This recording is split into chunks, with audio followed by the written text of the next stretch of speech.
coucou, aujourd'hui vidéo assez longue, assez pas longue, je sais pas. Mais en tout cas, je vais aujourd'hui vous raconter des histoires d'horreur que j'ai trouvées sur Google. Du coup voilà, elle dure 8 minutes de lecture. Le titre s'appelle Les ombres intérieures. Et sur ce, let's go. Chloé mène une vie qui semble banale, mais en réalité, elle se relève péniblement d'une série de drames. Il y a encore quelques mois, elle vivait entourée de sa sœur, de sa meilleure amie et de son compagnon. Mais ces derniers temps, tout a basculé. Elle a dû rompre avec un compagnon au comportement de plus en plus violent, pouvant à peine subvenir à ses besoins seuls. Chloé a changé ses horaires de travail pour les nuits afin de gagner un peu plus d'argent. Cela l'épuise, mais elle se dit que c'est temporaire. Peu de temps après, elle a perdu sa sœur et sa meilleure amie à quelques semaines d'intervalle. Ces épreuves ont laissé Chloé brisée, mais elle trouve un soutien auprès de son meilleur ami, Ahmed. Lui aussi infirmier dans un hôpital, il la comprend mieux que personne. Depuis qu'elles se connaissent, Ahmed a toujours été là pour elle, prêt à la réconforter, à l'écouter sans jugement. Chloé le sait, Ahmed est sa seule famille désormais. Et même dans les moments les plus sombres, il arrive à lui redonner un peu de courage. Sa maison, qu'elle a rénovée avec son ex-compagnon, est un refuge. Elle s'y sent en sécurité. La maison en elle-même est vieille, charmante, avec ses planchers en bois qui craquent et ses murs épais. Cette demeure peu isolée et en périphérie de la ville, est un endroit calme, en apparence serein. Mais récemment, elle commence à y ressentir une étrange atmosphère, quelque chose d'indéfinissable qui plane, comme une lourdeur omniprésente. Elle se persuade, elle se persuade que tout est dans sa tête. C'est le contre-coup de tous les drames qu'elle a subis, jusqu'à ce que jusqu'à ce que de petits incidents viennent perturber ce calme apparent. Tiens, le premier signe. Un matin, alors qu'elle se réveille, elle remarque une petite entaille au poignet qu'elle ne se souvient pas d'être faite. Mais surtout, elle remarque quelque chose d'étrange dans la cuisine. La vieille, elle avait soigneusement rangé une assiette. La veille, elle avait soigneusement rangé une assiette, un verre et un couteau dans le lave-vaisselle. Après son dîner, mais en entrant dans la cuisine, elle les retrouve sur le plan de travail. Elle se fiche un instant. Est-ce possible qu'elle ait oublié de les ranger? Elle secoue la tête et sourit nerveusement. Tu te fais des idées, Chloé, c'est le stress. Mais une petite voix en elle murmure que quelque chose cloche. Les jours suivants, d'autres incidents viennent ébranler son quotidien. Une brosse à cheveux qu'elle a laissée dans sa salle de bain la veille se retrouve mystérieusement sur la table de la salle à manger. Un livre qu'elle lit avant de dormir change de place. Elle tente de rationaliser, se disant qu'elle est fatiguée, que le travail de nuit et les insomnies doivent la distraire. Mais chaque matin, elle se sent un peu plus en insécurité. Un soir, épuisée par sa garde, Chloé passe au supermarché avant de rentrer. Elle s'offre un paquet de biscuits, du lait et un pot de miel. Elle rentre rouge, tout soigneusement dans les placards et va se coucher. Le lendemain matin, en cherchant les biscuits pour son petit déjeuner, elle ne les trouve pas plus. Après une recherche minutieuse, elle les découvre, vides, dans la poubelle. Elle se fiche, un frisson parcourant son échine. Elle est certaine de ne pas les avoir mangés. Le phénomène se répéta quelques jours plus tard avec une bouteille de lait, puis avec des fruits. Une étrange angoisse l'envahit à chaque fois qu'elle franchit le seuil de sa cuisine.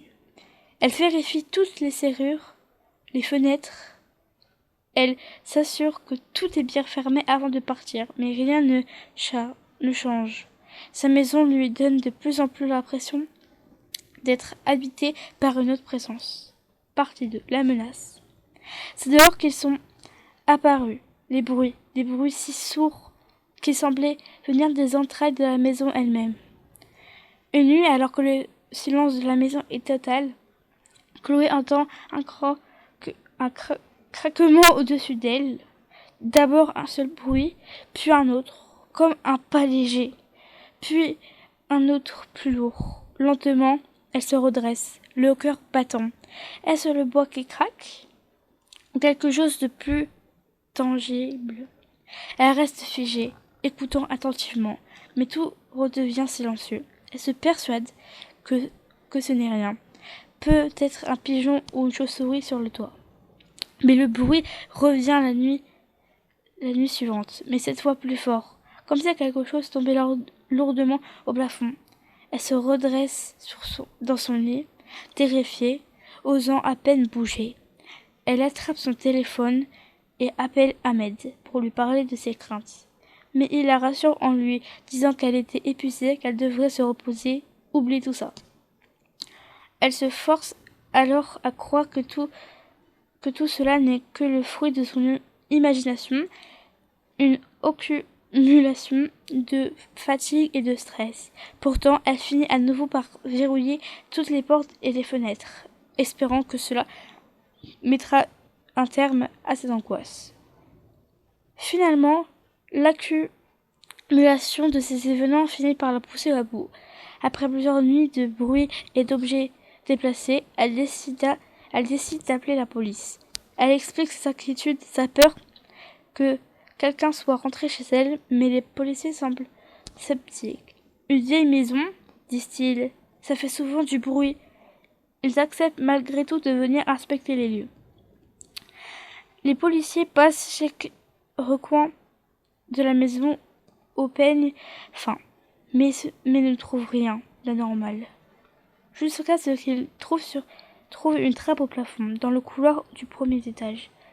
Policier, vous avez dit que cette trappe était condamnée, c'est bien ça?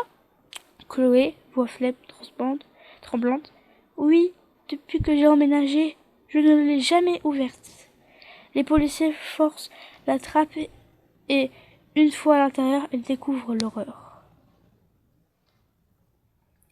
Un grenier obscur, étroit, où des instruments de torture sont entreposés. Une odeur nauséante emplit l'air. Il découvre dans un coin de la pièce un... J'ai pas le droit de le dire, sinon je vais me faire ban par YouTube. Bref, vous pouvez le dire quand même. Bref, celui de sa meilleure amie, disparu depuis 2 semaines. Et un autre, celui de sa sœur, un mois plus tôt. Partie 3, la descente aux enfers. Oula. Chloé, qui était en plein deuil sous le choc, elle est passée en détention. Les policiers sont convaincus de sa culpabilité. À vrai dire, tout l'accuse. Ils ont retrouvé des objets lui appartenant, un bracelet et le livre qu'elle lisait ces derniers temps, qu'elle avait soi-disant perdu. Étrange pour quelqu'un qui affirmait ne pas connaître l'existence de cette pièce. Elle clame son innocence. Mais face aux preuves, qui pourraient la croire?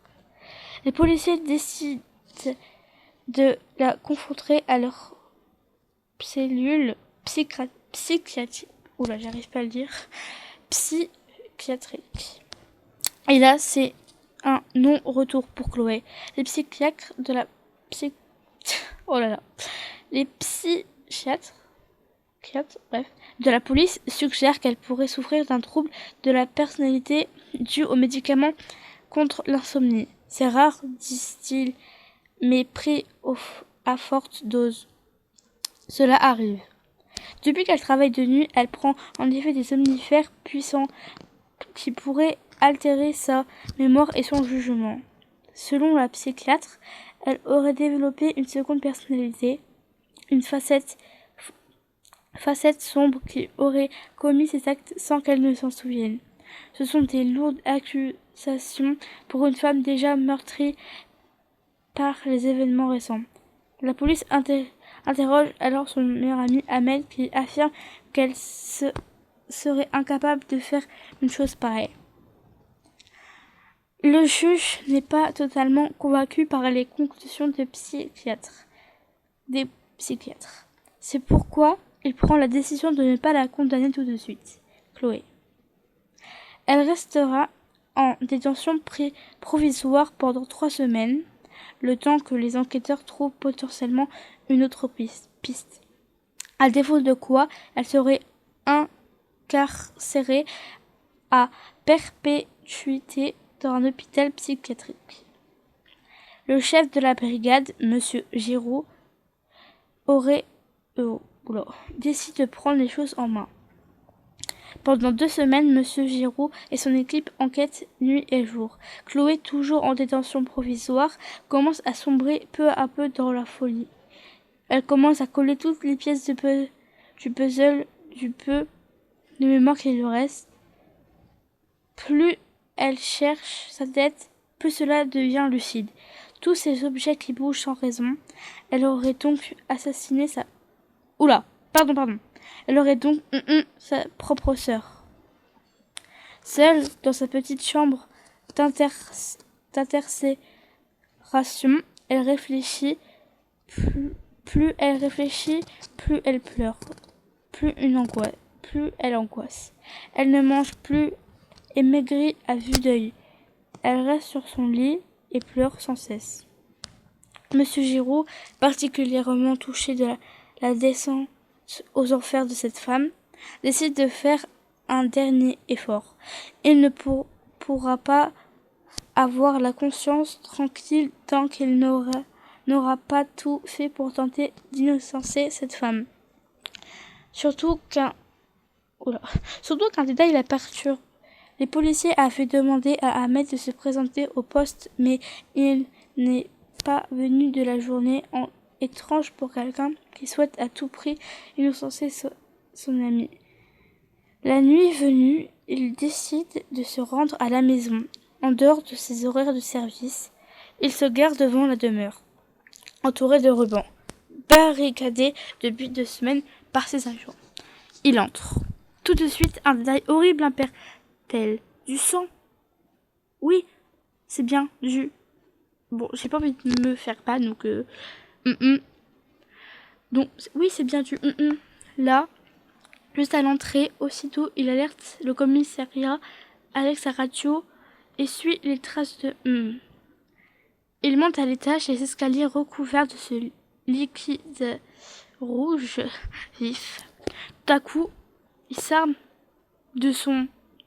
Voilà, vous avez compris. Et tend l'oreille. Ah! Il entend un cri étouffé. Un son faible, comme une voix désespérée venant d'en haut du grenier. Sans hésiter, il monte prêt à affronter ce qu'il pourrait y trouver. Son cœur battant à 1000 à l'heure. Partie 4.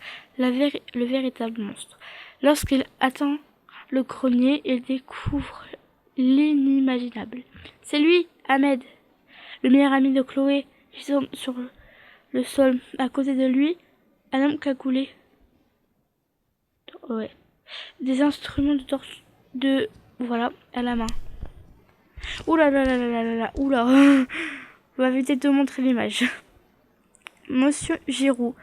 Les mains en l'air. L'homme cagoulé saute sur le policier, un tourné en direction de sa poitrine, quand soudain un bruit de détonation de il s'écroule. Le policier le regarde, mais une étrange sensation l'envahit. il a très froid. Il baisse alors le regard, voit son thorax. Le l'ayant transpercé, il tombe au sol. Réunit ses dernières forces et rampe jusqu'à l'homme qu'il vient de.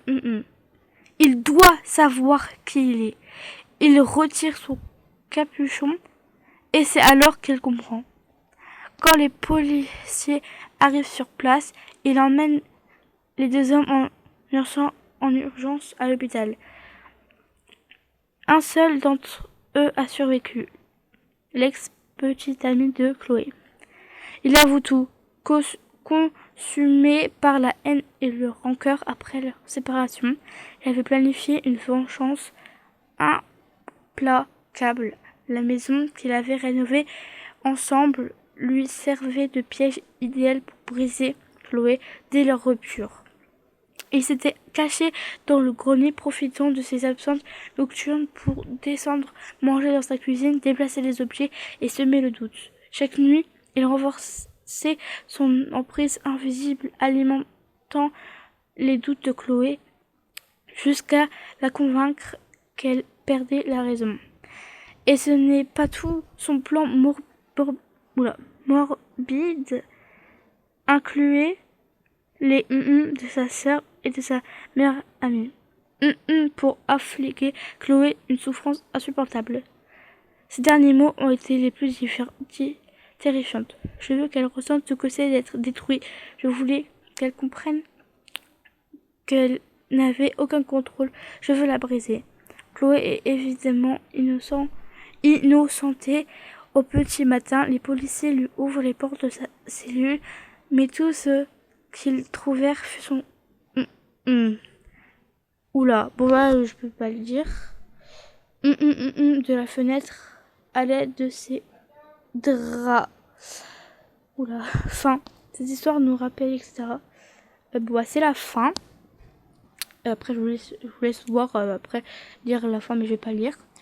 Bah, du coup, je suis désolée parce que j'avais pas lu l'histoire avant, donc je pensais pas que ça allait être aussi glauque. Mais du coup, voilà. Bisous. Et bah, du coup, j'aurais pas pu dire certains mots. Voilà.